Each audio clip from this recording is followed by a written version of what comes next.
Living Power, your online Bible study where we are walking through the Bible in a year. Today is January 15th, and we are in the book of Genesis, and we are looking at the story of Joseph. We mentioned yesterday just how much we love this story. This is one of my favorite Bible stories ever. Maybe it's one of your favorites too. And today we're going to continue in the life of Joseph, and I'm going to show you 7 ways in which we can see Jesus in the Joseph story. And if you pay real close attention, I might even give you a bonus today.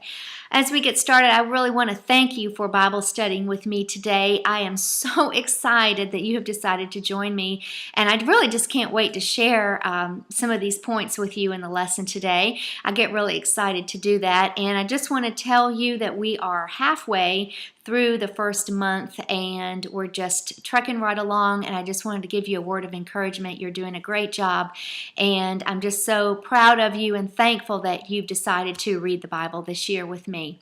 So Joseph, in the reading today, is a servant in the royal prison. He's in the royal prison, which is not the same prison that he was in the first time. So this is a little bit different. He interprets the cupbearer and the chief baker's dreams. And how disappointed do you suppose he was when he interpreted, he said that God interpreted the dreams, but he allowed God to work through him interpreting the baker and the cupbearer's dreams. And he said, now when you get released, because he told one of them they were going to get released in 3 days. Do you remember what he asked him to do? He said, please don't forget about me, and perhaps you can get me out of here. Did he remember? No. He completely forgot about Joseph, and I think it was 2 years later, but it was a long time later that he actually remembers Joseph and mentions him to Pharaoh. He eventually does mention Joseph to Pharaoh, but it's a long time. And can you imagine just how disappointed Joseph was at that point? Meanwhile, we see in our chronological Bible that there has been something happening back home. Joseph's father, Jacob, has realized that his father, Isaac, has died. And we see that Esau and Jacob, who are brothers, go home to bury Isaac. And I was wondering, how long was this since the time Jacob first kind of fled home the first time? And I believe it was about 50 years. So think back when Jacob went in to deceive his father and posing as his brother. Remember, the dad didn't have very good eyesight, and it looked like his health was failing at that point, but he lived to be another 50 years old. So we see Jacob burying Isaac. And then the narrative turns back to Pharaoh having these dreams. Now, these dreams are important because it's a prophetic dream that Egypt and really the surrounding world at that time was going to have 7 years of plenty, followed by 7 years of famine. And of course, God is raising up Joseph to be able to interpret the dream. We can see here that God gave Joseph a spiritual gift of administration, that he was able to kind of organize and categorize what needed to be done. So he sees the big picture, but he also sees the detail. And he solves the problem by telling Pharaoh, we need to save a fifth of what we have each year so that when the famine comes in 7 years, we have enough grain and food to keep the people alive. Pharaoh loved the idea. That's when he put Joseph in charge of everything. So this is the end of prison for Joseph. He is cleaned up. He's given brand new clothes. He's given a signet ring. This ring would have kind of been Pharaoh's ring that would have allowed him with a wax seal to sign official documents, make decisions. I mean, he was like the chief operating officer of this entire nation. And the famine does come, and the famine hits hard. In fact, other nations in the world are hit by this famine, surrounding nations, even Jacob's family, and they are at God's part of God's plan is that they would come to Egypt, as many people did, because that's the only place that had food. So see God's sovereign plan here working to try to get the nation of Israel, which eventually grows into millions and millions of people, but right now it's just Jacob's immediate family, to get them to move to Egypt. This is how God does it. So, would you like to see Jesus today in the Joseph story? I have 7 points that I found, and if I forget to ask you later, I'm going to go ahead and ask you now after I give you these 7. If you see any more, would you post a little note on the blog today? Okay, here's number 1.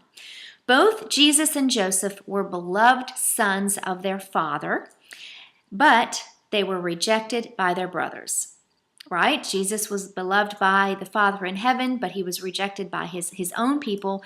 And Joseph was, of course, a beloved son by Jacob, but he was rejected by his brothers. Number 2, both Jesus and Joseph were sold as a slave. Jesus was sold for 30 pieces of silver, Joseph for 20 shekels. Number 3, one day the people who rejected them will see Jesus and Joseph as their king. This is certainly going to be true of Jesus at his second coming. And for Joseph, we haven't read about it yet, but the brothers will bow down and he will be Lord over them.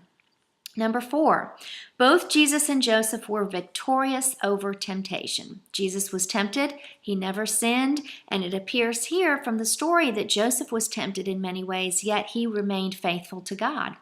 Number 5, both were arrested and treated unjustly.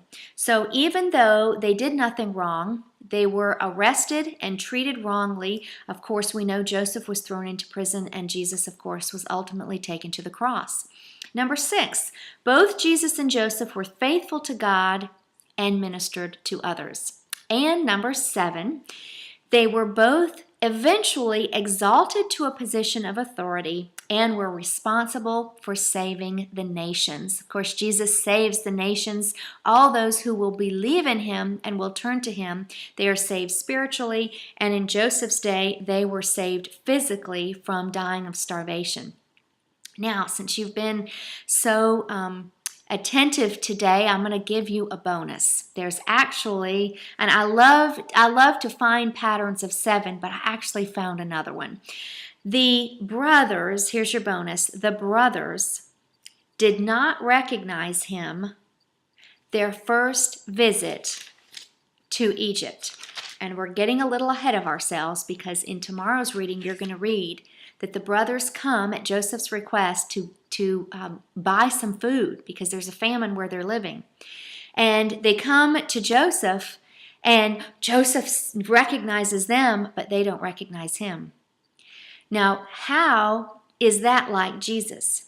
Jesus came as the Messiah to the Jewish people, but they did not recognize him as Messiah. The second trip, however, Joseph's brothers do recognize Joseph because he reveals themselves, and at the second coming, all of Israel will acknowledge that Jesus is their Messiah because he will reveal himself as Messiah to them. Isn't this great? Now, if you didn't like that bonus, I'll give you one more. Maybe you'll love this bonus too. Here's 2 bonuses for today. Oh, we're on a roll. Joseph married Joseph married an Egyptian, and he was given this woman in marriage by Pharaoh. Joseph married a Gentile because she, obviously being Egyptian, wasn't an Israelite.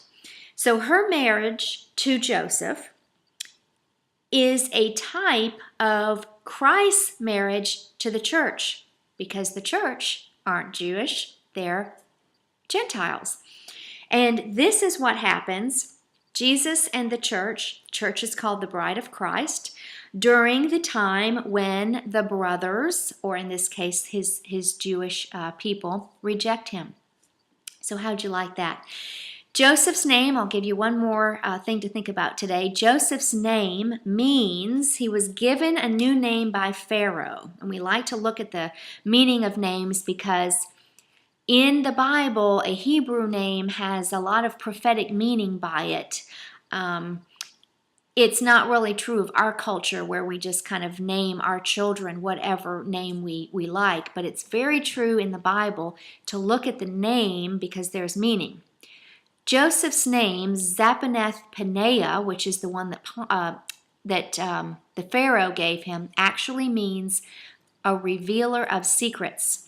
And there are 3 secrets that Joseph revealed. First was that he revealed the meaning of Pharaoh's dream, which ultimately led to the saving of the nation.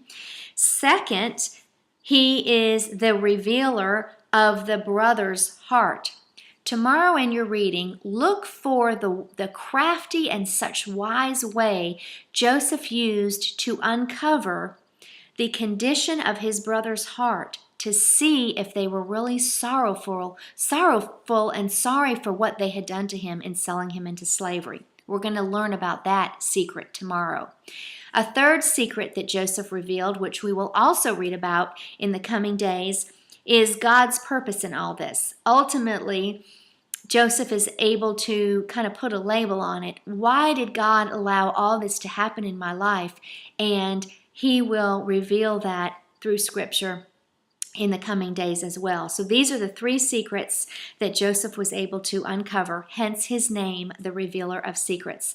Well, we're going to continue tomorrow in the story of Joseph. So watch for the brothers coming tomorrow.